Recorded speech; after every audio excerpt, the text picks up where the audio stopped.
यशोदा के पुत्र तथा समस्त ब्रजवासियों के प्रिय हैं और वे यमुना तट पर स्थित वनों में विचरण करते हैं। हरे कृष्णा, दंडवत प्रणाम सभी माता जी, सभी प्रभु जी को। हरे कृष्णा, हरे कृष्णा, हरे कृष्णा। हरे कृष्णा। बहुत सुंदर गाया प्रभु जी। तो प्रारंभ करते हैं मंगलाचरण से। ओम अज्ञानतिमिरन्धस्य ज्ञानाञ्जनशलाकया चक्षुरुन्मीलितं येन तस्मै श्रीगुरवे नमः। श्रीचैतन्यमनोभीष्टं स्थापितं येन भूतले स्वयं रूप कदा मह्यं ददाति स्वपदान्तिकम्। वन्देऽहं श्रीगुरु श्रीयुतपदकमलं श्रीगुरून् वैष्णवांश्च श्रीरूपं साग्रजातं सहगण रघुनाथान्वितं तं सजीवं साद्वैतं सावधूतं परिजनसहितं कृष्णचैतन्यदेवं श्रीराधा कृष्णपादान् सहगण ललिता श्रीविशाखान्वितांश्च। हे कृष्ण करुणा सिंधु दीनबंधु जगतपते गोपेश गोपिका कांत राधा कांत नमस्तुते। तप्त कांचन गौरांगी राधे वृंदावनेश्वरी वृषभानुसुते देवी प्रणमामि हरिप्रिये। नमा ओम विष्णुपादाय कृष्ण प्रस्थाय भूतले श्रीमते भक्ति वेदांत स्वामिन्निति नामिने। नमस्ते सरस्वते देवे गौरवाणी प्रचारिणे निर्विशेष शून्यवादी पाश्चात्य देशतारिणे पंचतत्वात्मकं कृष्णं भक्तरूप स्वरूपकं भक्तावतारं भक्ताख्यं नमामि भक्तिशक्तिकं। वाञ्छाकल्पतरुभ्यश्च कृपा सिन्धुभ्य एव च पतितानां पावनेभ्यो वैष्णवेभ्यो नमो नमः। जय श्री कृष्ण चैतन्य प्रभु नित्यानंद श्री अद्वैत गदाधर श्रीवासदि गौर भक्त वृंद। हरे कृष्णा कृष्ण कृष्णा हरे हरे हरे राम राम राम हरे हरे। हरे कृष्णा कृष्ण कृष्णा हरे राम राम हरे हरे।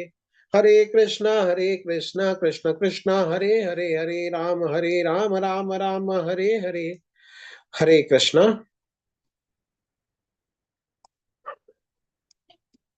हरे कृष्णा। भगवद गीता के 9वें अध्याय में आप सभी का स्वागत है। आज के अध्याय का नाम है राजगुह्य योग अर्थात परम गुह्य ज्ञान। आज हम भगवद गीता के बिल्कुल बीच में पहुंच चुके हैं और जितना हम भगवद गीता की गहराई में पहुंचते हैं उतना ही आनंद बढ़ता जाता है। इसलिए आज का जो अध्याय होने वाला है बहुत ही आनंदवर्धक होने वाला है। आज के अध्याय का नाम है राजगुह्य योग। ऐसा क्यों है? ऐसा इसलिए है कि इसके पहले जो अध्याय थे वे बताते थे आत्मा के बारे में, जो कि गुह्य ज्ञान था, बहुत ही गुह्य ज्ञान। फिर इसके बाद जो अध्याय था उसमें भगवान ने अपनी शक्तियों के बारे में बताया और अपने बारे में बताया। वो जो अध्याय थे वो क्या थे? वो गुह्यतः थे। लेकिन अभी भगवान बताते हैं भक्ति के बारे में, अपने बारे में और अपने संबंध के बारे में, मतलब अपने भक्तों का भगवान से क्या संबंध है उसके विषय में चर्चा करने वाले हैं। इसलिए इस अध्याय का क्या नाम है? राजगुह्य योग, जिसको परम गुह्य ज्ञान भी कहा जाता है। भगवान श्री कृष्ण परमेश्वर हैं और पूज्य हैं, तो भक्ति के माध्यम से जीव उनसे शाश्वत संबंध बना सकता है। तो शुद्ध भक्ति को जागृत करके मनुष्य भगवान के धाम को वापस जा सकता है। तो ये अध्याय का शुरुआत कैसे होता है? श्री भगवान उवाच। तो इस अध्याय का प्रारंभ भी श्री भगवान ने किया है, श्री भगवान उवाच से हुआ है। तो ये जो अध्याय है ये भी बहुत इंपॉर्टेंट है, बहुत महत्वपूर्ण होने वाला है। क्यों? क्योंकि भगवान यहाँ पे अर्जुन के बिना पूछे ही स्वयं ज्ञान हमें दे रहे हैं, यानी कि जो बात भगवान बिना पूछे बताते हैं वह बहुत ज्यादा महत्वपूर्ण होता है। इसलिए अध्याय बहुत ही ज्यादा महत्वपूर्ण होने वाली है। भगवान क्या कहते हैं? इदम तू ते गुह्यतमं प्रवक्ष्यामि अनसूयवे ज्ञानम विज्ञान सहितम यद ज्ञात्वा मोक्षसे अशुभात्। श्री भगवान ने कहा, हे अर्जुन, चूंकि तुम मुझसे कभी ईर्ष्या नहीं करते, इसलिए मैं तुम्हें यह परम गुह्य ज्ञान तथा अनुभूति बतलाऊंगा, जिसे जानकर तुम संसार के सारे क्लेशों से मुक्त हो जाओगे। तो भगवान ये ज्ञान अर्जुन को दे रहे हैं और अर्जुन इसको समझ पाएगा। क्यों? क्योंकि अर्जुन भगवान से कभी ईर्ष्या नहीं करता। तो अगर हमें भगवान के बारे में या भगवान की वाणी समझनी है तो भगवान में हमें श्रद्धा होनी चाहिए, सबसे पहले जरूरी है। तो भगवान पहले भी चौथे अध्याय में बोल चुके हैं। क्या बोले हैं? भक्तो सिमे सखा चेती रहस्यम एतद उत्तमम। हे अर्जुन, ये रहस्य मैं तुम्हें इसलिए बता रहा हूं क्योंकि तुम मेरे भक्त और सखा हो। तो भगवान के बारे में अगर हमें समझना है तो उसके लिए भक्ति बहुत जरूरी है। तो आगे इस अध्याय को गुह्यतम क्यों बोला गया है, इसकी चर्चा हुई। इसमें भगवान और भक्तों से मिलकर जो चर्चा होगी उससे। इस प्रथम श्लोक का विशिष्ट महत्व है। प्रभुपाद जी कहते हैं, इदम ज्ञानम, मतलब यह ज्ञान शब्द शुद्ध भक्ति के द्योतक है, जो 9 प्रकार की होती है। जो भक्ति होती है 9 प्रकार की होती है। कैसे? श्रवणम कीर्तनम विष्णु श्रवणम कीर्तनम स्मरणम पादसेवनम अर्चनम वंदनम दास्यम सख्यम तथा आत्मसमर्पण या आत्मनिवेदनम। भक्ति के इन 9 तत्वों का अभ्यास करने से मनुष्य आध्यात्मिक चेतना अथवा कृष्ण भावनामृत तक उठ जाता है। इस श्लोक का अनुसूय शब्द भी अत्यंत महत्वपूर्ण है। बहुश्रुत विद्वान भी भगवत गीता के विषय में अशुद्ध व्याख्या करते हैं। चूंकि वे कृष्ण के प्रति ईर्ष्या रखते हैं, अतः उनकी टीकाएं व्यर्थ होती हैं। केवल कृष्ण भक्तों द्वारा की गई टीकाएं ही प्रमाणिक है। कोई भी ऐसा व्यक्ति जो कृष्ण के प्रति ईर्ष्यालु है, न तो भगवत गीता की व्याख्या कर सकता है और न पूर्ण ज्ञान प्रदान कर सकता है।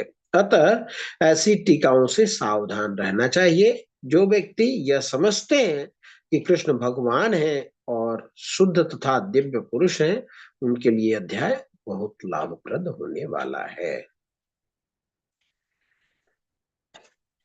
आगे देखते हैं। भगवान बोलते हैं, राज विद्या राज गुह्यम पवित्रम इदम उत्तमम प्रत्यक्ष अवगमम धर्म्यम सुसुखम कर्तुम अव्ययम। यह ज्ञान सब विद्याओं का राजा है, जो समस्त रहस्यों में सर्वाधिक गोपनीय है। यह परम शुद्ध है और चूंकि यह आत्मा की प्रत्यक्ष अनुभूति कराने वाला है, अतः यह धर्म का सिद्धांत है। यह अविनाशी है और अत्यंत सुखपूर्वक संपन्न किया जाता है। भगवान ये इस विद्या की विशेषता बता रहे हैं। क्या बोल रहे हैं कि भगवत गीता के कई संस्करण हैं। लगभग अब तक 800 लोगों ने भगवत गीता की टीका लिखी है। तो कई भगवत गीता है जिसमें भगवान श्री कृष्ण का नाम भी नहीं लिखते लोग। वो लोग क्या करते हैं? अर्जुन की तुलना जीव से करते हैं, बद्ध आत्मा से करते हैं। भगवान की तुलना मुक्त आत्मा से करते हैं। 5 पांडवों की तुलना 5 इंद्रियों से करते हैं। कृष्ण की तुलना मन से करते हैं। तो कई लोग क्या करते हैं? भगवत गीता से अर्जुन को और कभी कभी भगवान कृष्ण को ही हटा देते हैं। तो पूरी भगवत गीता को मन से और इंद्रियों से समझाते हैं। तो ये लोग क्या कर रहे हैं? क्योंकि यह भगवान श्री कृष्ण के बारे में नहीं बतला रहे हैं, क्योंकि वे कृष्ण से ईर्ष्या करते हैं, इसलिए भगवान को सांकेतिक बताते हैं। बोलते हैं कि ये तो हीरो है, भगवान नहीं है।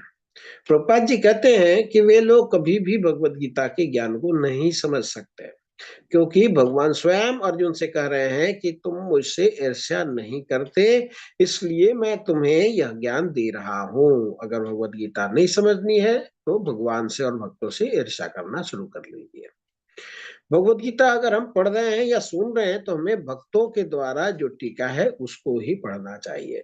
अब भगवान भक्ति के विषय में क्या बोलते हैं? तो सांसारिक ज्ञान हमें बताता है 4 चीज के बारे में। क्या?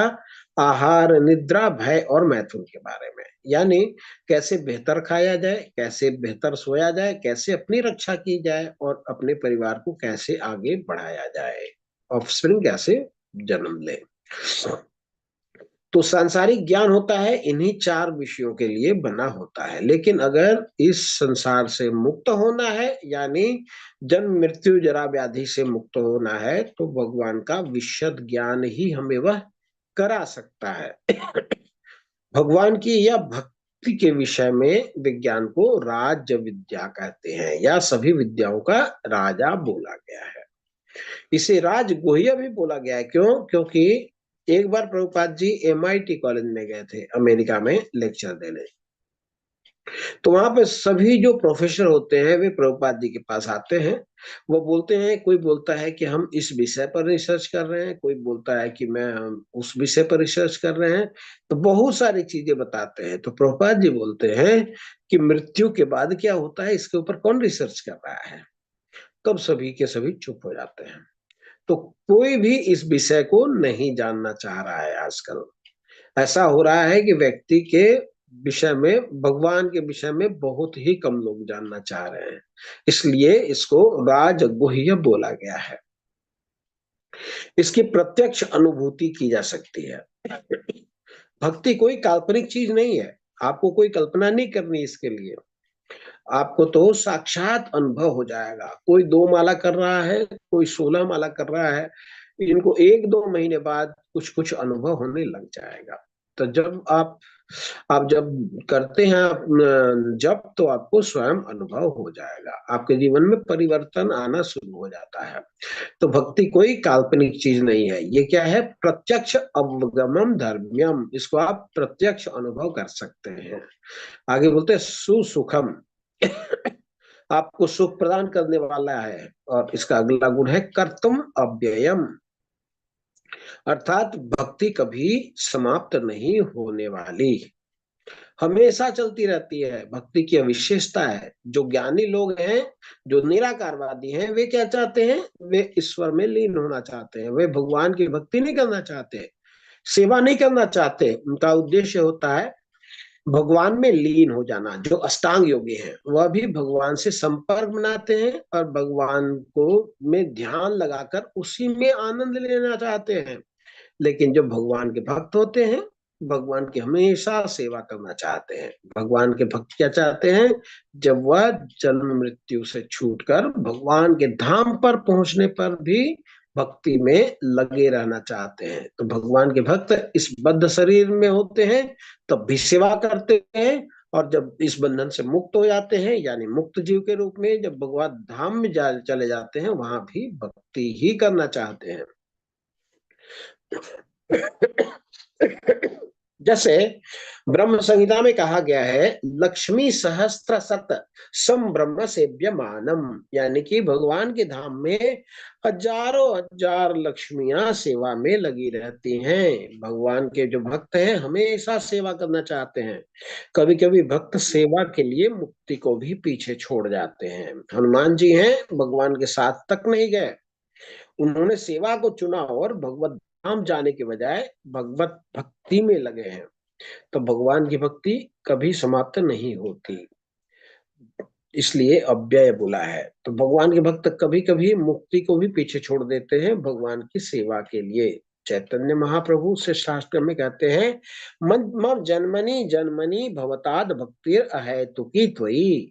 हे भगवान, अगर मुझे बार बार जन्म लेना पड़े तो केवल आपकी भक्ति ही मिले। इस प्रकार भगवान के भक्त मुक्ति को भी पीछे छोड़ देते हैं और केवल भगवान की सेवा को चाहते हैं। इस प्रकार भक्ति कभी भी समाप्त नहीं होती।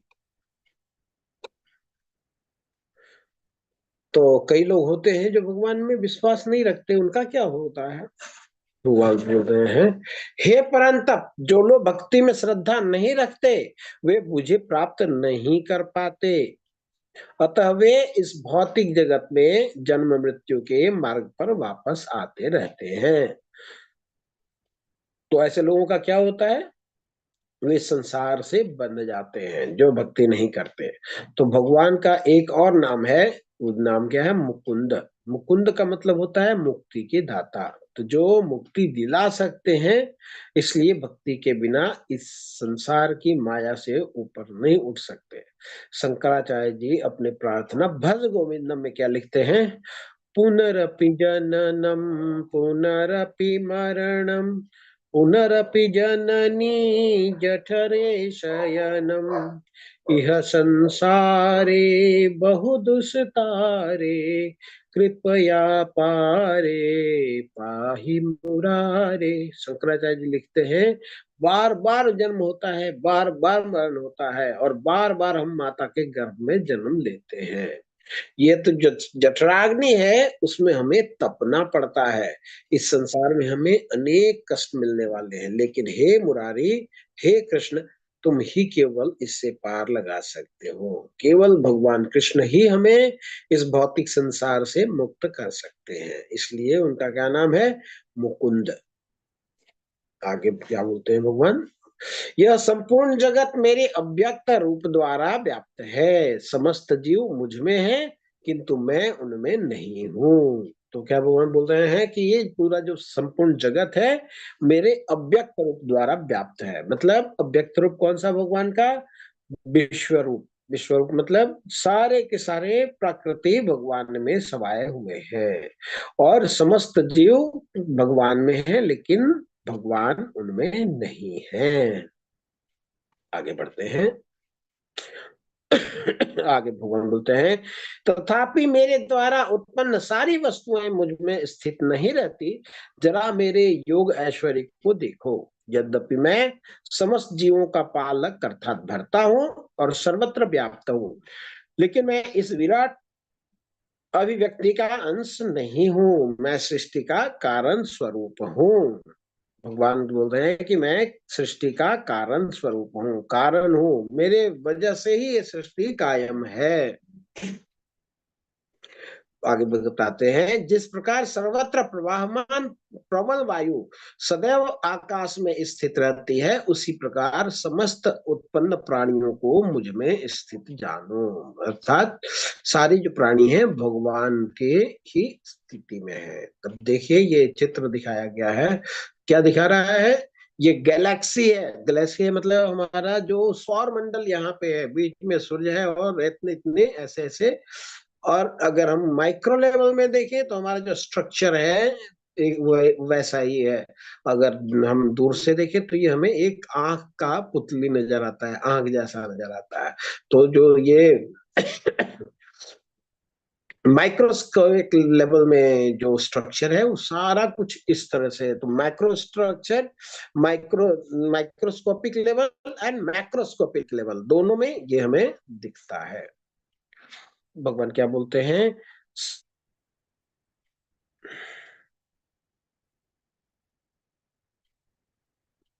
संपूर्ण विराट जगत मेरे अधीन है, वह मेरी इच्छा से बारंबार स्वतः प्रकट होता रहता है और मेरी इच्छा से अंत में विनष्ट हो जाता है।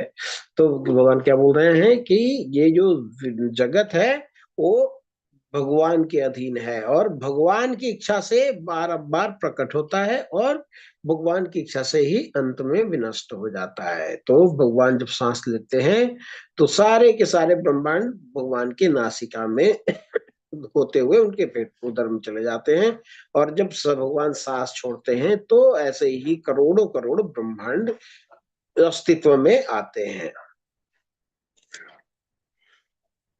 भगवान क्या बोलते हैं आगे? मया अध्यक्षे न प्राकृते सूयते सचराचरम हेतु नानेन कांते या जगत परिवर्तते। हे कुंती पुत्र, यह भौतिक प्रकृति मेरी शक्तियों में से एक है, भौतिक,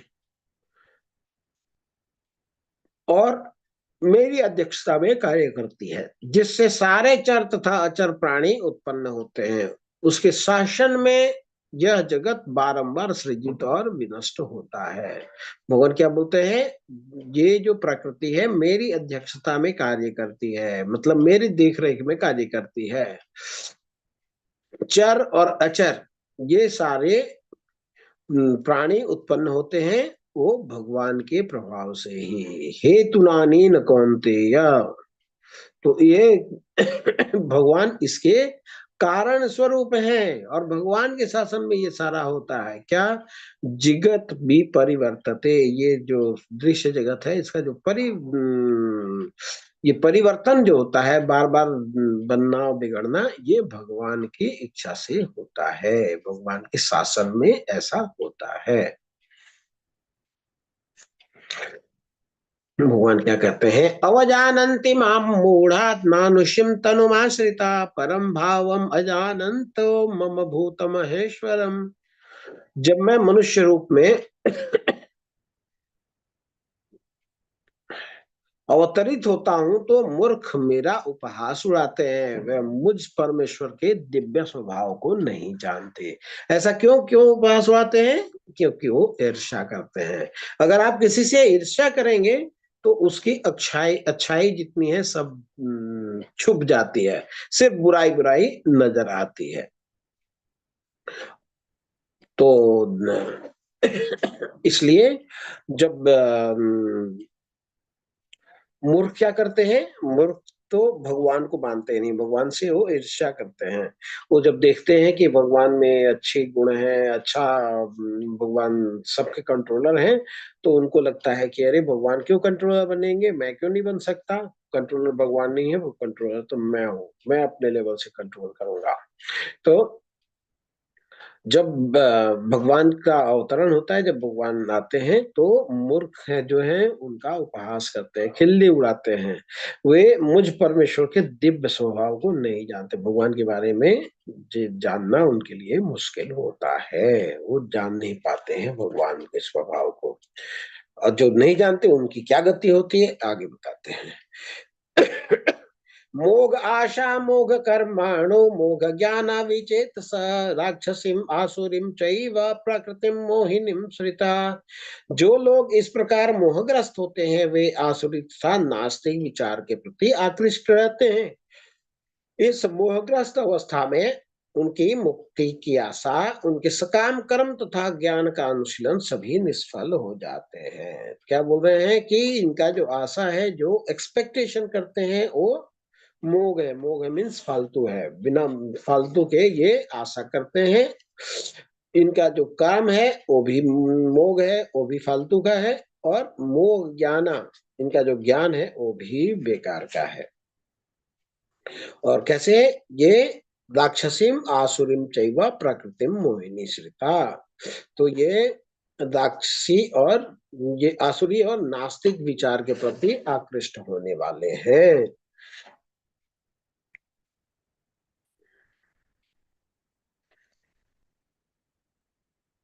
आगे भगवान बोलते हैं, महात्मनस्तु माम पार्थ दैवीं प्रकृतिम आश्रिता भजन्ते अनन्य मनसो ज्ञात्वा भूतादिम अव्ययम्। हे पार्थ, मोहग्रस्त मोह मुक्त महात्मा जन दैवी प्रकृति के संरक्षण में रहते हैं।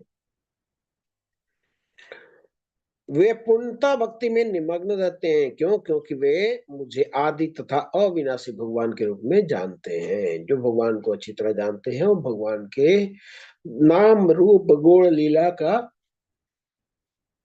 अभ्यास करते हुए मुक्त रहते हैं।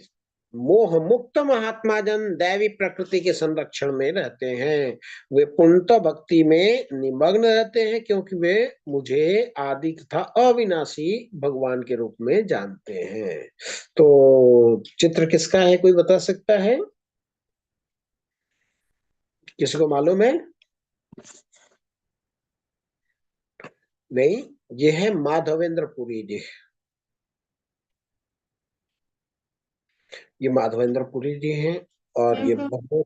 देखला नहीं वो अफवाह में एगो रहलन पहले थर्ड ग्रुप में रहलन। हरे कृष्णा, आप अपने को म्यूट कर दे माता जी। एडमिन प्लीज म्यूट कर दे माता जी को जी। तो ये माधवेंद्र पुरी जी हैं और ये बहुत अच्छे संत हैं, भगवान के भजन में लीन रहते हैं। और ये कई कई दिनों तक मधुकरी करने, भिक्षाटन के लिए भी कहीं नहीं जाते हैं। ये एक जगह रहते हैं। इनके पास कोई आ गया कुछ लेकर के तो वो भोजन कर लेते हैं अगर कोई नहीं आता तो उपवास कर लेते हैं और दिन भर भगवान के नाम का जप करते रहते हैं। ये इनका। तो जब भगवान देखते हैं कि भाई ये तो इतना लीन है हमारे नाम तो गुण लीला में, तो भगवान ही इनके मेंटेनेंस के लिए बेचैन हो जाते हैं। तो क्या होता है कि ये एक जंगल में कहीं बीच में भगवान के नाम का जप कर रहे थे, तो एक बालक आता है इनके पास में, माधवेंद्रपुरी जी के पास में। ओ मिट्टी का बर्तन में दूध लेकर के आता है। बोले बाबा बाबा आप दूध पी लो, हमारी गैया ने नया बछड़ा दिया है या बाछी दिया है।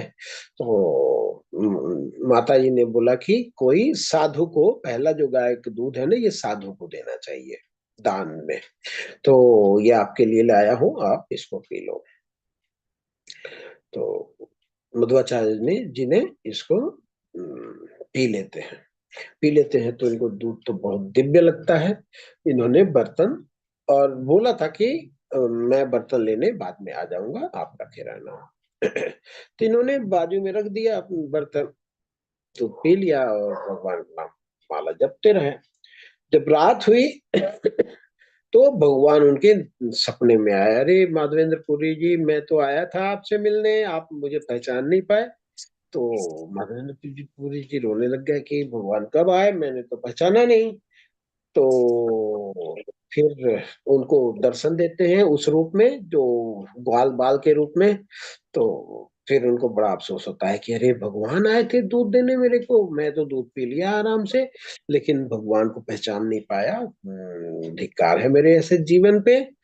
फिर वो रोने लग गए। इसके बाद फिर वो जो मिट्टी का बर्तन दिया था, वो मिट्टी का बर्तन वो अपने साथ ही रख लिए, और थोड़ा थोड़ा मिट्टी का जो बर्तन था वो तोड़ करके खा लेते थे कि भगवान के हाथ से स्पर्श किया हुआ ये प्रसाद है।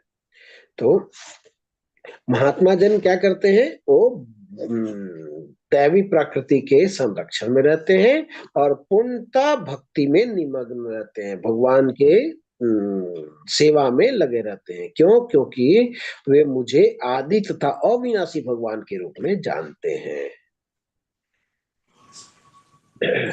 और क्या करते हैं वो आगे बताते हैं।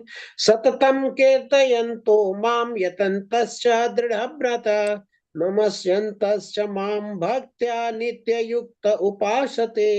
ये महात्मा मेरी महिमा का नित्य कीर्तन करते हुए, दृढ़ संकल्प के साथ प्रयास करते हुए, मुझे नमस्कार करते हुए और भक्ति भाव में निरंतर मेरी पूजा करते हैं। तो चित्र में देख सकते हैं प्रभुपाद जी अपने अनुयायियों के साथ में भगवान के नाम का कितना सुंदर कीर्तन कर रहे हैं।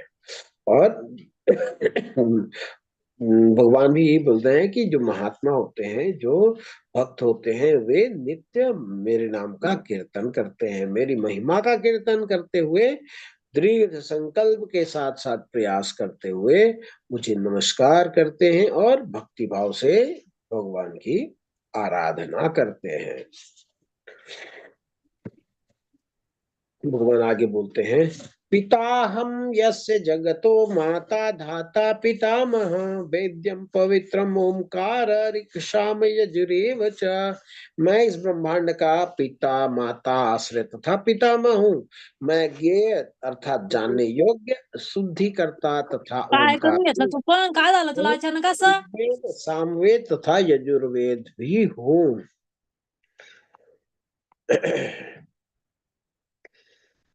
कहाँ से आवाज आ रही थी? ओके। भगवान क्या बोल रहे हैं, मैं इस ब्रह्मांड का पिता माता आश्रय तथा पितामह हूँ। भगवान कहते हैं सबसे पहले कि मैं पिता हूँ। तो कोई कह सकता है कि लेकिन स्नेह तो माता का ज्यादा अच्छा होता है, तो भगवान कहते हैं माता भी मैं ही हूँ। फिर भगवान बोलते हैं कि आश्रय भी मैं ही हूँ, पालन पोषण करने वाला मैं ही हूँ, और पितामह भी मैं ही हूँ। कोई कहता है कि पिताजी से बड़े तो पितामह है, भगवान बोलते हैं पितामह भी मैं ही हूँ। तो इसका मतलब है कि जितने जीव हैं उसके सब के माता पिता आश्रय और दादा सब भगवान ही हैं। मैं ज्ञेय अर्थात जानने योग्य हूँ, शुद्धिकर्ता तथा ओमकार हूँ। मैं ही ऋग, साम और यजुर्वेद भी हूँ। भगवान अपने वेद भी कह रहे हैं। वेद क्या है? वो ज्ञान है, बॉडी ऑफ नॉलेज। तो उसका कौन है? वो भगवान ही है, भगवान की सृष्टि ही है। आगे बोलते हैं भगवान, मैं ही लक्ष्य, पालन करता, स्वामी, साक्षी, धाम, शरण स्थली तथा अत्यंत प्रिय मित्र हूँ। मैं सृष्टि तथा प्रलय, सबका आधार, आश्रय तथा अविनाशी बीज भी हूँ। भगवान क्या बोलते हैं कि मैं अत्यंत प्रिय मित्र हूँ, शरण स्थली हूँ, धाम हूँ, साक्षी हूँ, स्वामी हूँ, पालन करता हूँ और लक्ष्य भी मैं ही हूँ। आगे बोलते हैं, हे अर्जुन, मैं ही ताप प्रदान करता हूँ और वर्षा को भी रोकता तथा लाता हूँ। मैं अमरत्व हूँ और सामने मृत्यु भी। आत्मा तथा पदार्थ, सत तथा असत दोनों मुझसे ही हैं। तब देखिए भगवान क्या बोलते हैं, मैं ही अमरत्व हूँ और मैं ही साक्षात मृत्यु भी हूँ। ये क्या है? ये अचिंत वेदा वेद तत्व है। भगवान भगवान के भक्तों की क्या बोलते हैं? अचिंत भेदा भेद तत्व। भेद भी है और अभेद भी है। जैसे कोई अमर हो तो मृत्यु नहीं हो सकता।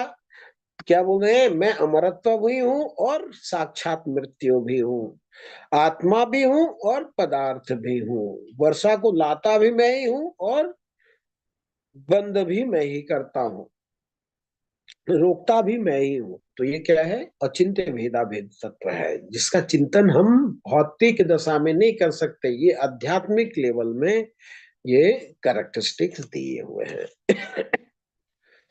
जो वेदों का अध्ययन करते तथा सोमरस का पान करते हैं, वे स्वर्ग प्राप्ति की गवेषणा करते हुए अप्रत्यक्ष रूप से मेरी पूजा करते हैं। वे पाप कर्मों से शुद्ध होकर इंद्र के पवित्र स्वर्गिक धाम में जन्म लेते हैं, जहां वे देवताओं का सा आनंद भोगते हैं। तो क्या करते हैं कि जो वेद का अध्ययन करते हैं, सोमपान का प्राप्त करते हैं, वे स्वर्ग प्राप्ति की गवेषणा करते हुए अप्रत्यक्ष रूप से मेरी पूजा करते हैं और वे पाप कर्मों से शुद्ध होकर इंद्र के पवित्र स्वर्गिक धाम में जन्म लेते हैं, जहां वे देवताओं का सा आनंद लेते हैं। तो क्या करते हैं? ये अच्छे कर्म किए तो ऊपर चढ़ गए, भगवान के धाम में चले गए, स्वर्ग लोक चले गए। फिर जब साइकिल हुआ फिर से नीचे आ गए। फिर ये ऐसे ही पेंडुलम की तरफ आगे पीछे आगे पीछे आगे पीछे करते रहते हैं। या फिर इधर देख सकते हैं आप, जेंट व्हील। जेंट व्हील क्या करता है? आपको बिठाता है, इसके बाद चक्कर लगाता है, फिर ऊपर ले जाता है, फिर नीचे, फिर ऊपर, फिर नीचे। तो ऐसे ही चक्कर खाता रहता है व्यक्ति। इस प्रकार जब वे अर्थात उपासक विस्तृत स्वर्गिक इंद्रिय सुख को भोग लेते हैं और उनके पुण्य कर्म के फल क्षीण हो जाते हैं, तो वे मृत्यु लोक में पुनः लौट आते हैं। इस प्रकार जो तीनों वेदों के सिद्धांतों में दृढ़ रहकर इंद्रिय सुख की गवेषणा करते हैं, उन्हें जन्म मृत्यु का चक्र ही मिल पाता है। उनका हमेशा नया जन्म, नया जन्म, नया जन्म और इंद्रिय सुख की प्राप्ति, यही सब करते रहते हैं। तो जैसे जेंट व्हील है, ऊपर नीचे ऊपर नीचे ऊपर नीचे करता है, तो उसी प्रकार ये जो उपासक हैं स्वर्गिक इंद्रिय सुख लेते हैं, पुण्य कर्म इनके क्षीण हो जाते हैं, फिर ये धरती पे आ जाते हैं, फिर से कुछ अच्छे कर्म करते हैं, फिर स्वर्ग जाते हैं। फिर ये ऐसे ऐसे कर्म करेंगे तो स्वर्ग जाएंगे। और स्वर्ग में क्या होता है? जैसे आपका एटीएम कार्ड है, आपने पैसे जमा कर लिए हैं, तो वहां जाकर के होटल ले लिया और अच्छा से रह रहे हैं, लेकिन होटल का खर्च लगेगा, हर दिन पेमेंट करना पड़ेगा, 10 दिन, 20 दिन, 50 दिन, 1 महीना, 2 महीना, 6 महीना। तो आपका जो रकम है, जो स्टोर्ड मनी है, वो खत्म होगी तो आपको फिर से गिरा दिया जाएगा। तो ये ऐसे ही मेहनत करेंगे, स्वर्ग जाएंगे, स्वर्ग से नीचे गिरेंगे, फिर से मेहनत करेंगे, फिर स्वर्ग जाएंगे, फिर नीचे गिरेंगे। ये ऐसे ही आवागमन का खेल चलता रहता है। आगे भगवान बोलते हैं, अनन्य चिंतयन्तो माम ये जना पर्युपासते तेषा नित्याभियुक्ता नाम योगक्षेमम वहाम्यहम्।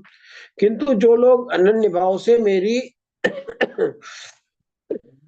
दिव्य स्वरूप का ध्यान करते हुए निरंतर मेरी पूजा करते हैं, उनको जो आवश्यकता होती है मैं उसे पूरा करता हूँ, जो कुछ उनके पास है उसकी मैं रक्षा करता हूँ, जो नहीं है वो भगवान देते हैं, जो है उसकी रक्षा करते हैं। तो क्या दिक्कत होता है हमें, चाहे तो लोभ होती है कि जो नहीं है वो मिलना चाहिए, या फिर भय होता है किस चीज का, जो हमारे पास है वो कोई उठा ना ले जाए, कोई उसको चोरी ना कर ले, कोई उसको उठा ना ले जाए।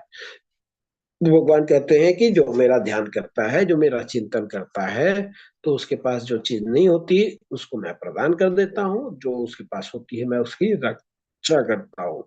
मतलब लोभ और भय दोनों से भगवान हमें मुक्त कर देते हैं। क्या बोलते हैं भगवान, अनिश्चिंतो माम ये जना पर्युपासते तेषा नित्याभियुक्ता नाम योग क्षेमम वहाम्यहम्, योग और क्षेम की मैं रक्षा करता हूँ। आगे बढ़ते हैं। ये अप्यन्न देवता भक्त्या यजन्ते श्रद्धयान्विता ते अपि मामेव कौन्तेय यजन्ते विधि पूर्वकम।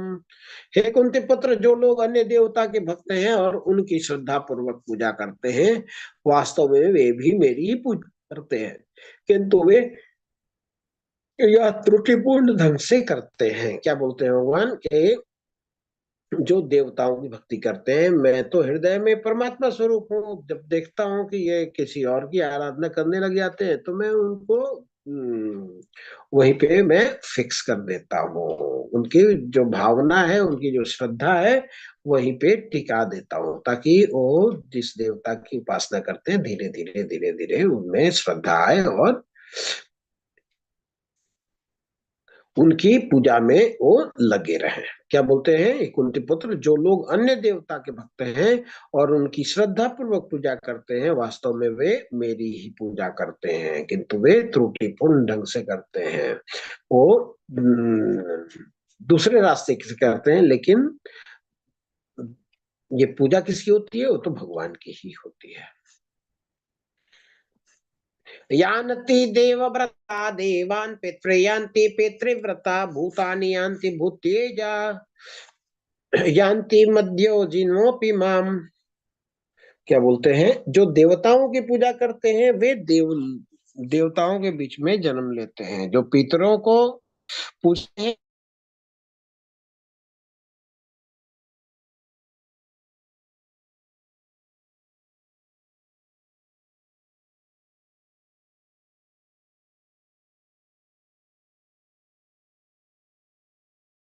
आराधना करेंगे, उस प्रकार से आप आपकी स्थिति भी वैसी ही हो जाएगी जिसकी आप आराधना करेंगे। तो देवताओं की जो पूजा करते हैं, देवताओं के बीच में जन्म लेंगे, उनको देवलोक में स्थान मिलेगा, अर्थात स्वर्ग में स्थान मिलेगा। जो हरे कृष्णा, मेरी आवाज आ हरे रही है? हरे कृष्ण प्रभु जी, आपकी आवाज ब्रेक हो रही है। ब्रेक हो रही है क्या? जी प्रभु।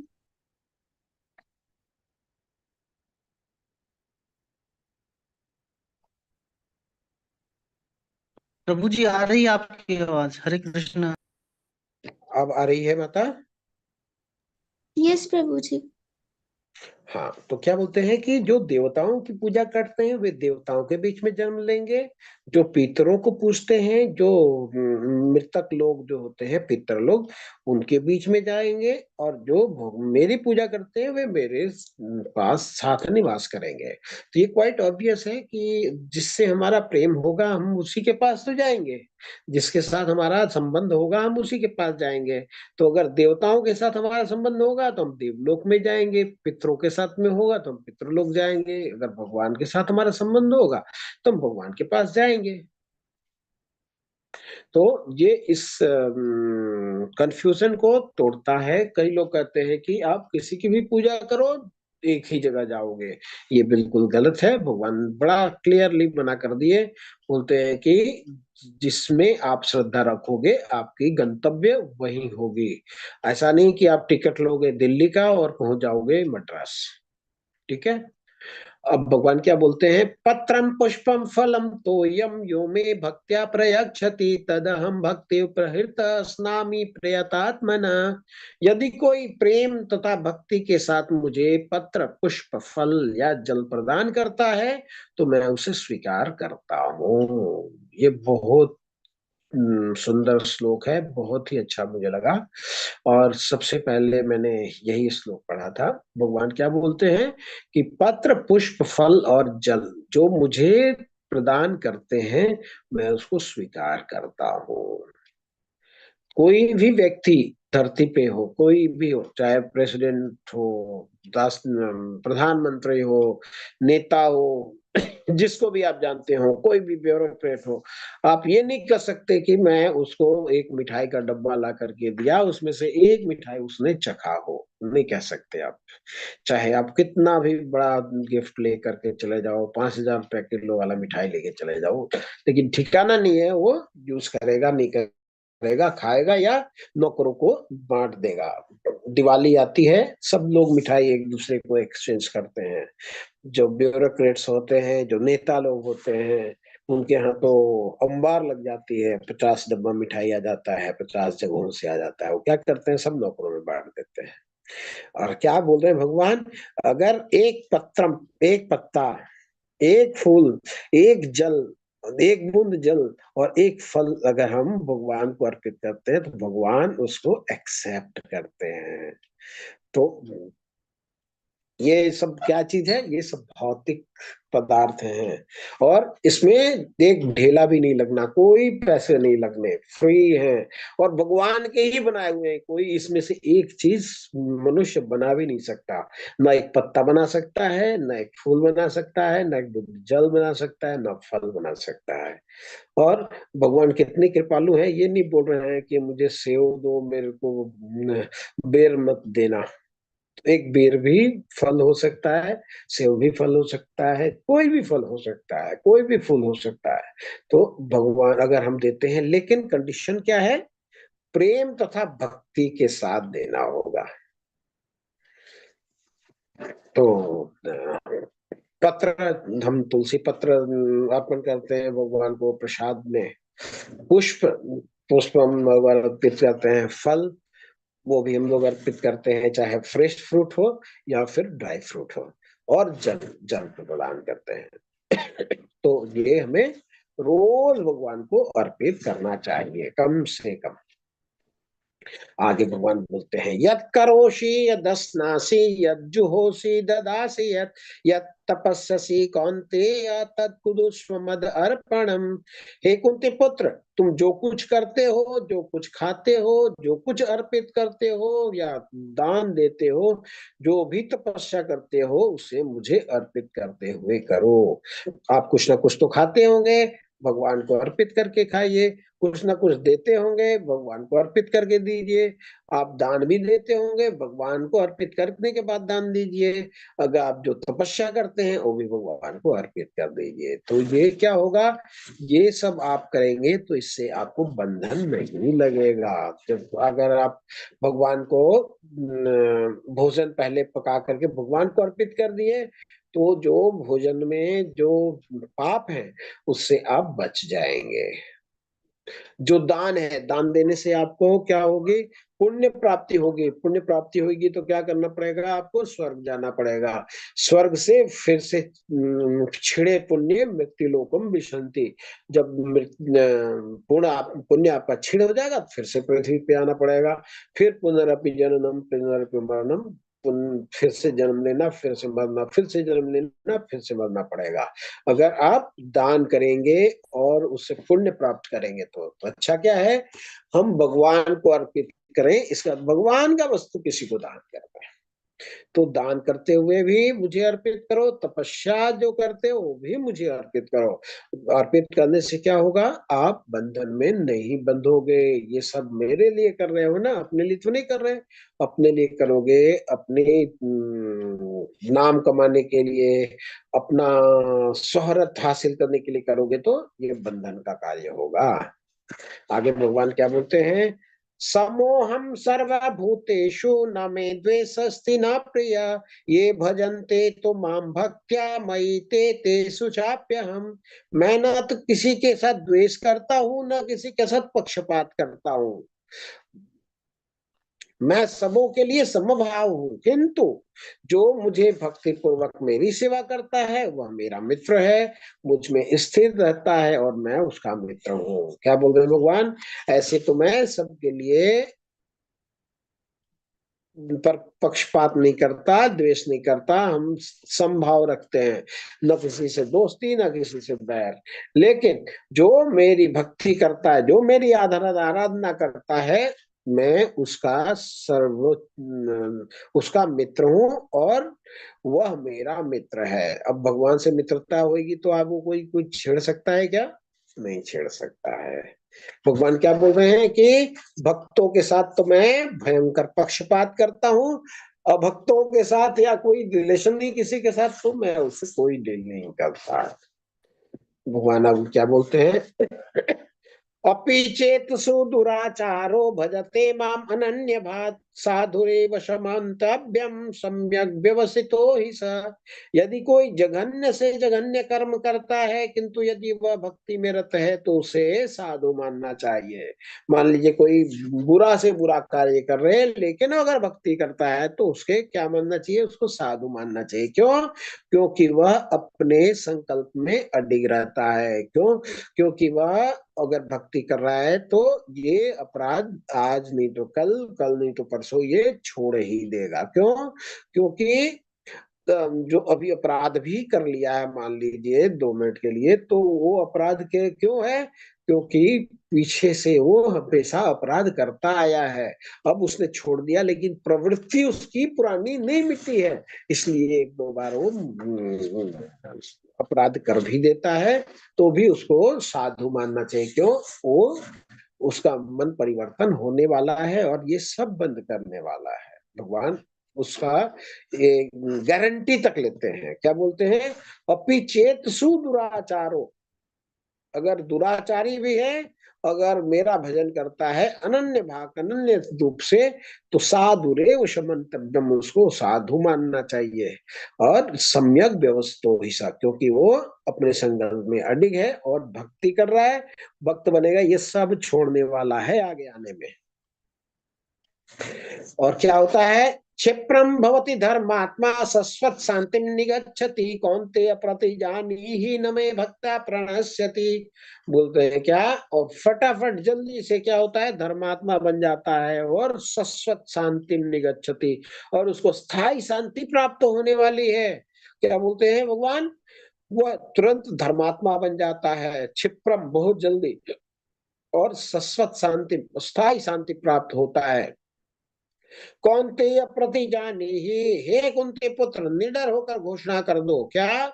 न मे भक्त्या प्रणश्यति, मेरे भक्त का कभी नाश नहीं होता। जो मेरी भक्ति करता है उसका नाश कोई नहीं कर सकता। जैसे अर्जुन, युधिष्ठिर, भीम, नकुल, सहदेव भगवान के भक्त हैं, द्रौपदी भगवान की भक्त है। अर्जुन नहीं करना चाहते हैं युद्ध, पांडव भी क्षमा करने को तैयार हैं, लेकिन भगवान अपने भक्त का अपयश, अपने भक्त के प्रति अपराध को बर्दाश्त नहीं करते बिल्कुल भी। तो भगवान कहते हैं निडर होके घोषणा कर दो कि मेरे भक्त का नाश कभी नहीं होता। आगे बोलते हैं मामि पार्थ व्यपाश्रित्य यो अपि स्युपापयोनयः स्त्रिया वैश्यो तथा शूद्रस्तेपि अंतिम पराम गतिम। हे पार्थ, जो लोग मेरी शरण ग्रहण करते हैं वे भले ही निम्न जन्मा स्त्री हो, वैश्य हो या शूद्र हो, क्यों ना हो, वे परम धाम को प्राप्त करते हैं। अर्थात जो मेरी शरण में आते हैं उस सब को परम धाम प्राप्त होती है। इसमें ये कहने की आवश्यकता नहीं है पुरुषों को होती है, स्त्रियों को भी होती है क्या? जी हाँ होती है। ब्राह्मणों को होती है, वैश्यों क्षत्रियों को होती है, वैश्यों को भी होती है क्या? जी हाँ बिल्कुल होती है। शूद्र की होती है क्या? वो तो मंदिर नहीं जा सकते। बोले मंदिर जा सकते हो नहीं जा सकते हो कोई मतलब नहीं, भगवान के पास सबका अधिकार समान है, भगवान सबको प्रेम करते हैं। तो जो भक्ति करेगा चाहे वो शूद्र हो क्यों ना, सब कोई कहा जाएगा परम धाम को प्राप्त करते हैं। कोई इफ बट नहीं है, ये होगा तो वो नहीं होगा, वो होगा तो ये नहीं होगा, बिल्कुल भी नहीं।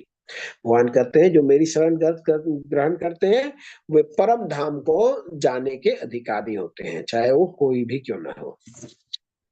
आगे भगवान कहते हैं मन मना भव मद भक्तो मज्जाजी माम नमस्कुरु मामेव युक्तैव आत्मानं मत्परायण। अपने मन को मेरे नित्य चिंतन में लगाओ। कोई कहेगा कि मन तो चिंतन में नहीं लगता है, मैं बहुत कोशिश करता हूँ लग ही नहीं पाता है, तो भगवान क्या कहते हैं मेरे भक्त बन जाओ।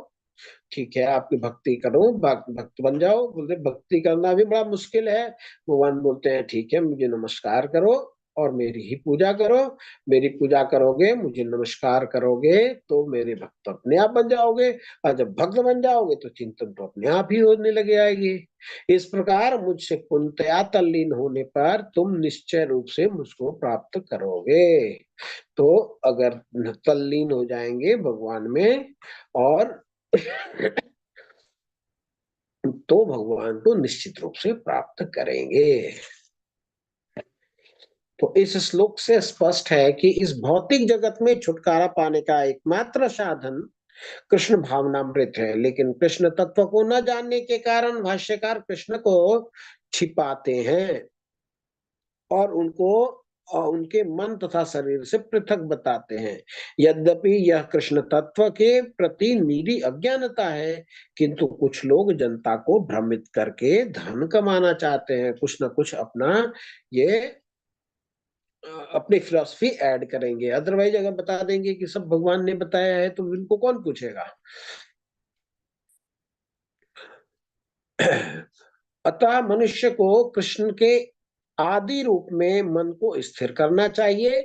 उसे अपने मन में इस दृढ़ विश्वास करके पूजा करने में प्रवृत्त होना चाहिए कि भगवान कृष्ण ही परम है। कृष्ण की पूजा के लिए भारत में हजारों मंदिर हैं जहां पर भक्ति का अभ्यास किया जाता है। जब ऐसा अभ्यास हो रहा हो तो मनुष्य को चाहिए कि कृष्ण को नमस्कार करे, उसे अर्च विग्रह के समक्ष नतमस्तक होकर मनसा वाचा कर्मणा हर प्रकार से प्रवृत्त होना चाहिए। तो भगवान की भक्ति कैसे करना चाहिए? मन से करना चाहिए, वचन से करना चाहिए और कर्म से करना चाहिए। शरीर से काम करे, वाणी से भगवान के वचन को दोहराए, भगवान का नाम ले, भगवान की कथा सुने, कथा करे और मन से भगवान को प्रणाम करे, भगवान के प्रति श्रद्धा विकसित करे। तो ये करने से क्या होगा? इससे वह कृष्ण भावना में पूर्णतया तल्लीन हो सकेगा, इससे वह कृष्ण लोक को जा सकेगा। उसे चाहिए कि कपटी भाष्यकारों के बहकावे में न आए। कपटी भाष्यकार किसको बोल रहे हैं?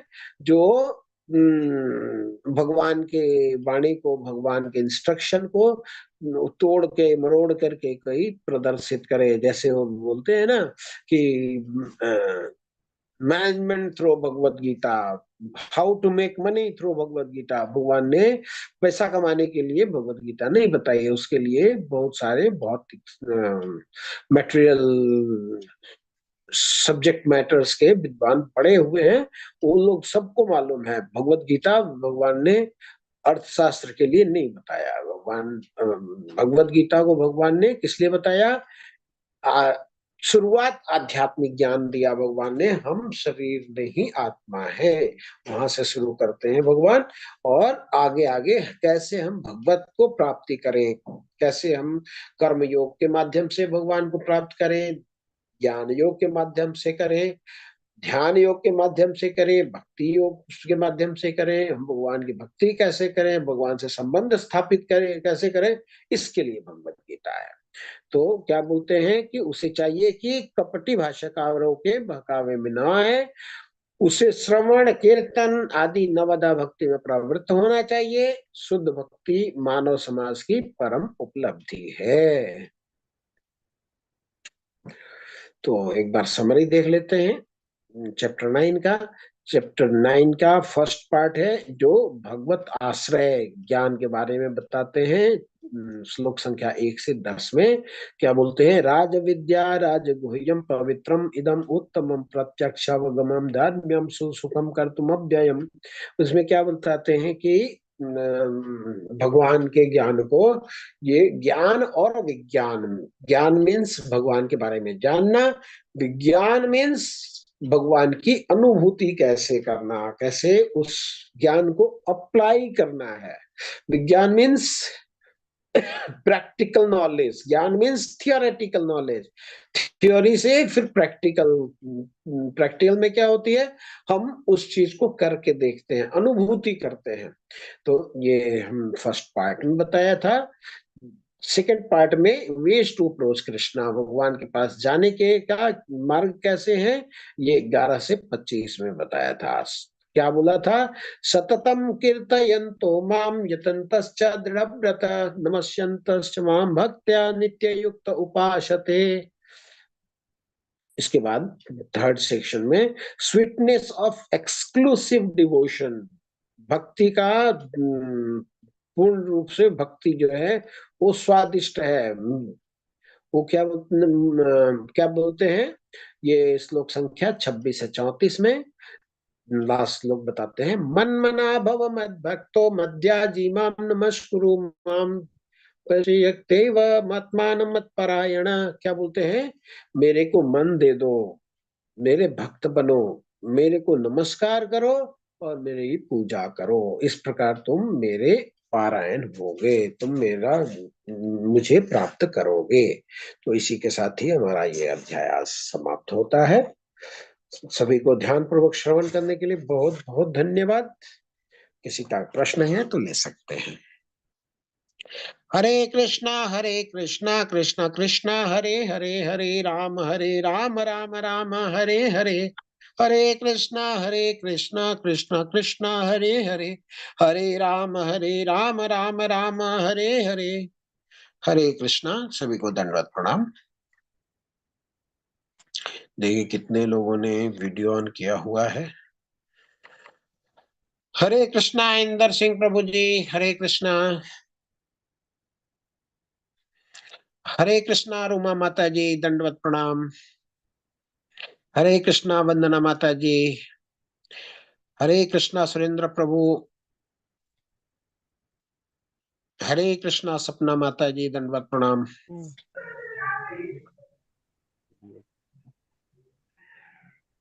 और सब लोग हरे कृष्णा प्रभु जी। हरे हरे कृष्णा प्रभु जी। हरे कृष्णा जी, हरे कृष्णा एक जिज्ञासा थी, पूछ सकते हैं? जी।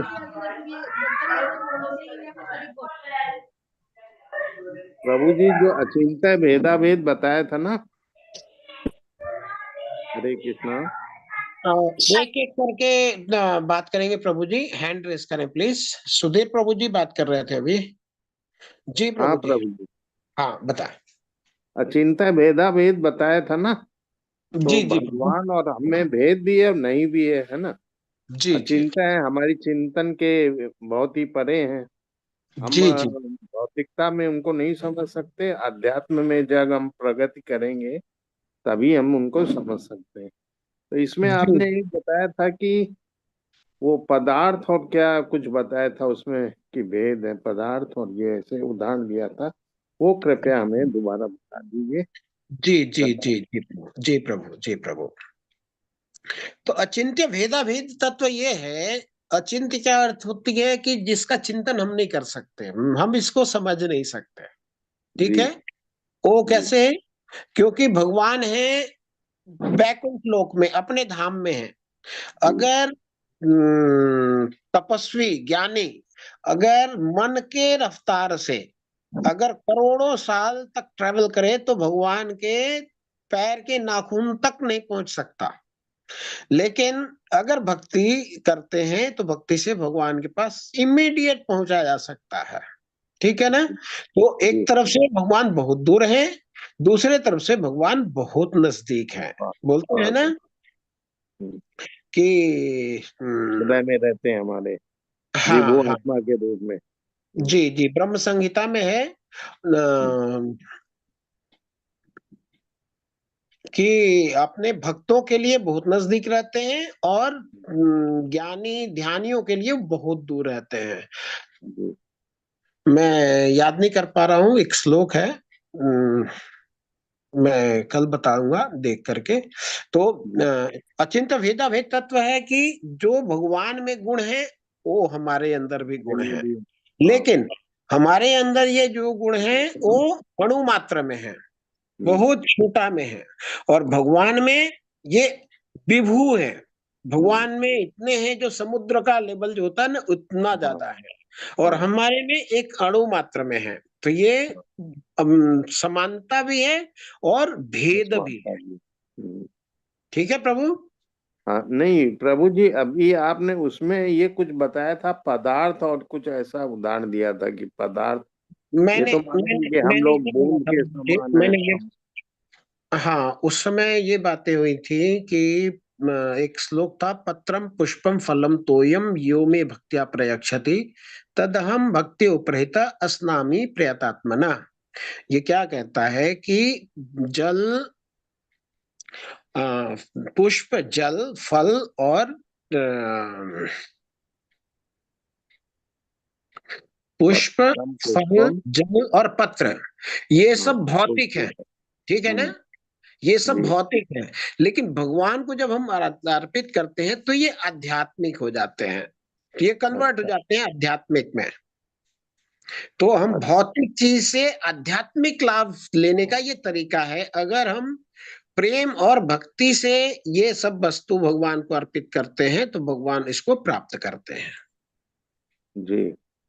प्रेमानंद, प्रेम की निगाहों से, जी भक्ति की जी निगाह जी से, और प्रेम का अंजन लगा के, है ना। जी, प्रेमांजन भक्ति विलोचनेन। जी। बिल्कुल बिल्कुल प्रभु जी। ठीक है प्रभु जी, बहुत बहुत धन्यवाद आपको। हरे कृष्णा प्रभु, दंडवत प्रणाम। और किसी का कोई प्रश्न? हरे एस कृष्णा के, प्रभु जी। हाँ हरे कृष्णा प्रभु, दंडवत प्रणाम। प्रभु जी, मेरा एक ये है कि मैं काफी टाइम से जुड़ा हूँ, भजन भी अच्छा चल रहा है, सब बढ़िया चल रहा है, लेकिन अपने में जो है ना एक कर्ता का भाव और पूर्ण शरणागति, ये दो नहीं हो पा रहे हैं। बहुत कोशिश कर रहे हैं बट उलझ जा रहे हैं, इस कैसे करना है?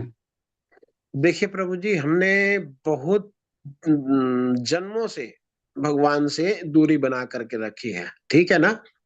तो जी। एक बैग तो भगवान से घनिष्ठता तो नहीं आ सकते, हमें धीरे धीरे प्रयास करना है। इसी को साधना कहते हैं। जब हम साधना करते रहेंगे, साधना करते रहेंगे, तो भगवान की कृपा होएगी, कृपा होएगी तब प्राप्त कर सकते हैं। इतना आसान नहीं है प्रभु, करते रहिए। तो केवल भजन ही करते रहना है और मतलब और भगवान के नहीं, भजन करना है, अध्ययन करना है, भगवान के नाम का जप करना है। जप कैसा हो रहा है प्रभु आपका? अच्छा चल रहा है प्रभु जी। 16 माला हो जाता है? नहीं, 16 तो नहीं, क्योंकि हमारा टाइमिंग थोड़ा ऐसा है, तो सुबह मैं मतलब करता हूँ और शाम को ऑफिस से आने के बाद करता हूँ। तो जप की संख्या बढ़ाएं प्रभु जी। जी प्रभु जी। 16, प्रभुपाद जी ने रिकमेंडेशन 16 की मिनिमम करी है। 16 माला हमें माला के ऊपर में करना है, ठीक है प्रभु। जी प्रभु जी। भगवान को स्मरण करने का सबसे आसान जो तरीका है वो नाम जप है। तो हमें नाम जप सबसे पहले कंप्लीट करना है प्रभु। जी प्रभु जी। और नाम जप ही है हमें सबसे आगे लेके जाने वाला है, सब तरह से सपोर्ट करने वाला है प्रभु। ठीक है ना। ठीक है प्रभु जी। जी जी जी। हरे कृष्ण। हरे कृष्णा, वंदना माता जी, दंडवत प्रणाम। पेन देखना कहीं मिल जाए, तूने कहाँ रख दिया? हरे कृष्ण प्रभु जी, सादर हरे प्रणाम। प्रभु हरे जी, मैं ये पूछना चाहती हूँ, आपने बताया कि कृष्ण हर कारण के कारण है, मतलब वो हर चीज में है ना? जी जी जी तो माता जी। भगवान के तीन रूप है, एक तो गर्भोदर्शी, एक कारणदर्शी और एक शिरोदर्शी। तो जी मैं इनको समझना चाहती हूँ उसके जरिए से। जी जी जी जी। ये जो भगवान है, सर्व कारण के कारण है, ये भगवान कृष्ण की बात हो रही है माता जी, ठीक है। जी जी और जो आपने बोला कारणोदकशाई, गर्भोदकशाई और क्षीरोदकशाई, ये विष्णु जी के 3 कैटेगरीज हैं, ठीक है। जब जी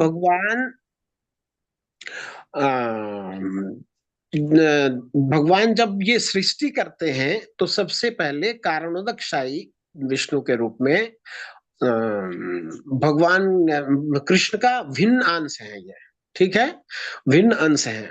तो कारणोदकशाई, कारणोदक सागर में लेटते हैं भगवान और अपने स्वेद से, अपने पसीने से उसको आधा भर देते हैं, और तब ये कारण समुद्र में भगवान क्या लेटते हैं, और वहां से भगवान अपना विस्तार करते हैं गर्भोदकशाई में।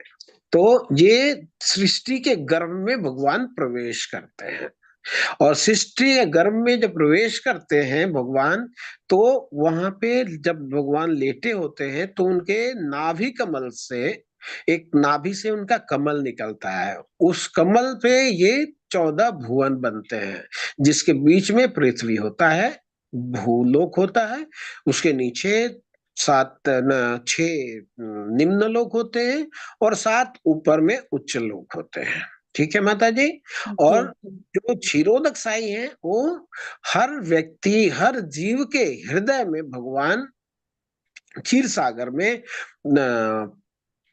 परमात्मा स्वरूप में होते हैं, उनको बोलते हैं क्षीरोदक साई विष्णु।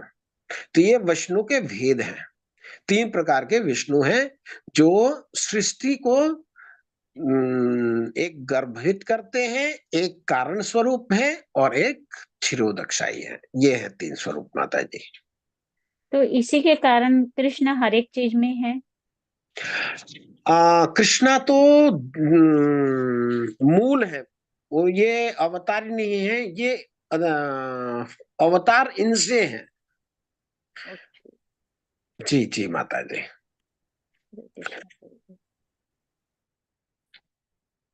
हरे कृष्णा। और किसी का कोई प्रश्न? मुझे थोड़ी देर रहो। हरे कृष्णा प्रभु। हाँ, हरे कृष्णा प्रभु जी। प्रभु जी, एक्चुअली क्या है कि आपका रिकॉर्डिंग अवेलेबल है क्या? मैं मस्कट में हूँ और टाइमिंग में कई बार मैं सुनता हूँ, लेकिन मुझे फिर ड्राइव या ऐसे में रहता हूँ, तो उसमें क्या हो हाँ, जाता है कि कंसंट्रेशन उतना बन नहीं पाता प्रभु। तो अगर रिकॉर्डिंग रहेगा तो मैं किसी खाली टाइम पे सुन लूँ जो जी है। जी प्रभु जी। माता जी भी बता रही थी, स्नेहा माता जी की, और भक्त लोग भी अच्छा, के रिकॉर्डिंग के 1-2 दिन में आपको लिंक मिल जाएंगे प्रभु। ओके प्रभु, क्योंकि थोड़ा सा टाइमिंग का गैप है और दिन में ऑफिस हो जाता है, तो जी ऑफिस जी में रह जाते हैं, शाम जी को कुछ ना कुछ इधर उधर होना हो जाता है। तो जी ऐसा रिकॉर्डिंग मिलेगा तो ठीक है। जितना कोशिश है, जी मैं तो सुनता रहता हूँ, एटलीस्ट सुनता तो रहूँ, श्रवण जी करता जी रहूँ। जी और प्रभु। फिर ठीक है प्रभु। ओके। हरे ठीक कृष्णा है, प्रभु। ठीक है। श्वेता माता जी लिखती हैं, एकादशी कल फास्ट है क्या? जी जी माता जी, कल है। कहाँ रहते हैं माता जी?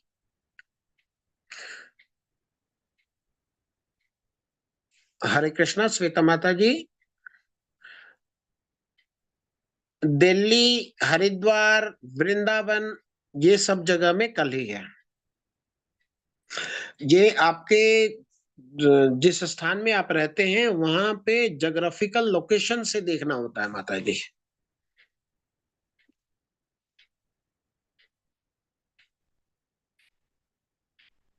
दिल्ली, वृंदावन सराउंडिंग में कल ही है। और कल गीता जयंती भी है, तो आप लोग भगवत गीता का भी डोनेशन करें, लोगों को भगवत गीता पढ़ने के लिए उत्साहित करें, लोगों को लिंक भेजें, ताकि ज्यादा से ज्यादा लोग भगवान की वाणी को जान सके, समझ सके।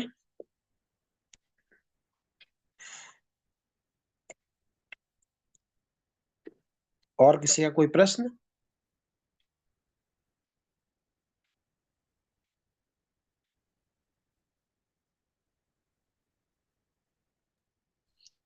प्रणाम प्रभु जी।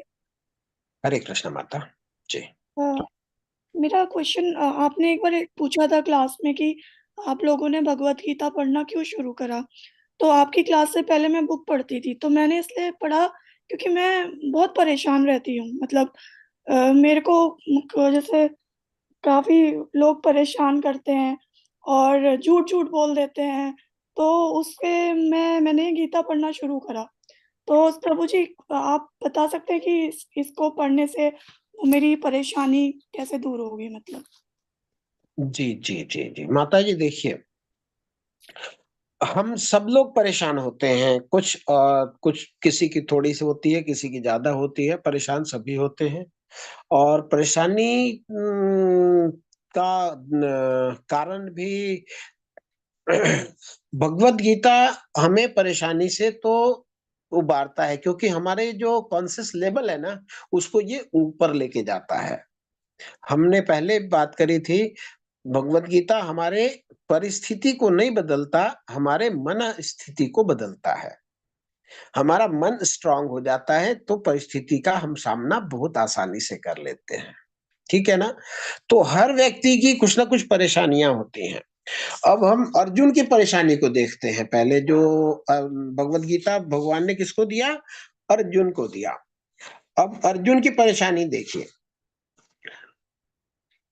युद्ध के मैदान में आए हुए हैं और जो विधर्मी हैं, जो समाज के लिए भी घातक हैं, परिवार के लिए भी घातक हैं, जो कौरव समूह है, ठीक है ना, वो जनता पर भी अत्याचार करते थे, अपने भाइयों पर भी अत्याचार करते थे। और किसी ना किसी कारण से, चाहे उन्होंने प्रण लिया हो या फिर कोई उनके नमक का मूल्य चुकाना हो, या जैसे भी, इतने बड़े बड़े महारथी, अब बताइए, द्रोणाचार्य जैसे महारथी, वो मजबूर हैं कौरवों का साथ देने के लिए। भीष्म पितामह इतने अच्छे बड़े भक्त हैं, लेकिन वो मजबूर हैं अपने जो उन्होंने सौगंध ले रखी है, उसके वजह से वो कौरवों का साथ देने के लिए वहां पे उपलब्ध हैं। अब वैसे वैसे लोगों से युद्ध करना आसान है क्या? अपने दादा, अपने गुरु, जो बेस्ट स्टूडेंट इनको मानते हैं, उनसे युद्ध करने की अवस्था आन पड़ी है। किसके सामने? अर्जुन के सामने। हमारी परेशानी कुछ भी नहीं माता जी उनके सामने तो। ठीक है ना? हाँ, धन्यवाद। हाँ माता, क्या बोला आपने? धन्यवाद बोला प्रभु जी, धन्यवाद। जी जी जी माता जी, जी माता जी। तो हम देखें, और भगवान जब उनकी सहायता करते हैं तो हमारी भी सहायता करेंगे, है ना? हमने क्या पढ़ा था शांति सूत्र में? भोक्ताराम यज्ञ तपसाम सर्वलोक महेश्वरम सुहृदम सर्वभूतानाम ज्ञात्वा माम शांति मृक्षति। हमने पढ़ा था कि भगवान को भोक्ता अगर हम मानते हैं, भगवान को सब लोगों के महेश्वर, सबके कंट्रोलर मानते हैं, और सबके सुहृद, सबके मित्र मानते हैं, तो सब, जब भगवान सबके मित्र हैं, तो हमारे मित्र नहीं है क्या? हमारे भी मित्र हैं। तो जब हमारे मित्र भगवान है, फिर हमको किसी से डरने की क्या आवश्यकता है क्या? थैंक यू प्रभु जी। हरे कृष्ण माता, दंडवत। वंदना माता जी। हरे कृष्णा प्रभु जी। एक क्वेश्चन और था, सब पर्सनल कर रहे थे तो मैंने सोचा मैं भी एक पूछूं कि हम भक्ति में प्रगति कर रहे हैं, ये हम कैसे जानें? जी जी जी, बहुत सुंदर सवाल है माता जी। हम भक्ति में प्रगति कर सकते हैं। हमारी आसक्ति, देखिए, सबसे बड़ी जो जड़ है ना, हम आसक्त होते हैं चाहे संसार के प्रति या भगवान के प्रति। ठीक है ना? जी हमारी अगर आसक्ति संसार से कम होने लगे तो हमें समझना चाहिए कि हमारा भक्ति में प्रगति हो रहा है। थैंक यू प्रभु ये जी। हम इनसे पूछ सकते हैं। हरे कृष्णा प्रभु जी, थैंक यू। हरे कृष्ण माता, धन्यवाद। सुधीर प्रभु जी, हरे कृष्णा। हरे कृष्णा प्रभु जी, एक जिज्ञासा और हो गई कि वो अवतारी का क्या आशय होता है? भगवान के लिए कहा जाता है ना कि भगवान अवतारी हैं, शायद ये कहा जाता है, भागवतम में भी कहा गया है। जी जी और जी। अवतार तो समझ गए कि भाई अवतार लेता है आदमी। जी जी जी अवतारी के मतलब भगवान के लिए कहते हैं ना कि भगवान शायद अवतारी हैं? जी जी जी जी जी अवतारी प्रभु का क्या मतलब हुआ? जी जी जी। अवतारी का अर्थ हुआ प्रभु जो अवतार लेता है, ठीक है। हम्म, अवतार का अर्थ हुआ, अव मीन्स नीचे की ओर, उन्न, उन्नति अवनति, दो शब्द है, ठीक है ना। जी। उन्नति ऊपर की ओर चढ़ना, अवनति नीचे की ओर चढ़ना, नीचे की ओर उतरना, ठीक है। अच्छा। भगवान अपनी इच्छा से इस धराधाम पर आते हैं। हम तो इच्छा से नहीं आए, हम तो धक्का दे के भेजेगा, है ना। जी। भगवान कारण हमने अपने, उस समय हाँ, वो ऐसी जिज्ञासा कर ली थी, मतलब वो इच्छा करी कि हमें खुद मतलब भोक्ता बनने की चेष्टा करी, है ना, तभी हमें नहीं नीचे भगवान। नहीं नहीं नहीं, मिक्स ना करें प्रभु, मिक्स ना करें। अच्छा। अवतार की बात कर रहे हैं। अवतार का अर्थ होता है कि भगवान अपने स्वीट विल से इस धराधाम पर आए, किस लिए? ताकि अपने कार्यकलाप बता पाए और हमें अपने धाम में वापस ले जा पाए, जी। ठीक है। तो भगवान ने ये कार्य के लिए इस धराधाम पर आना स्वीकार किया। जी। क्या हो रहा है?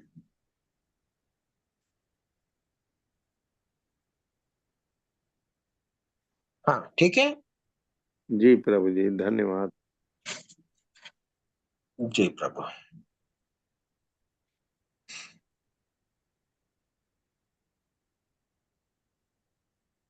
और किसी का कोई प्रश्न नहीं है तो कक्षा को विराम देते हैं वैष्णव प्रणाम मंत्र करके।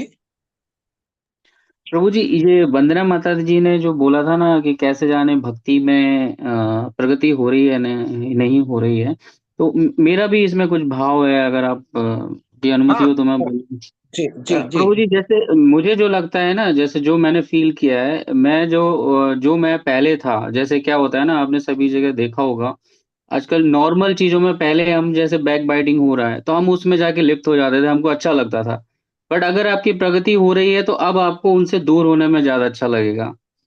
वैसे ही जहां जहां पे जो जो बुरा आचरण होने हो रहे थे पहले, आपको उस जगह पे अच्छा लगता था, अब उन आचरणों में आपके बगल में होते हुए वो सारे आचरण हो रहे हैं, और वहां से आपको उनसे जो है ना, उनसे उनसे आसक्ति ना होके अब उनसे ना, बोल सकते हैं कि उनसे अब ऐसा लग रहा है कि नहीं, ये तो बहुत गलत है।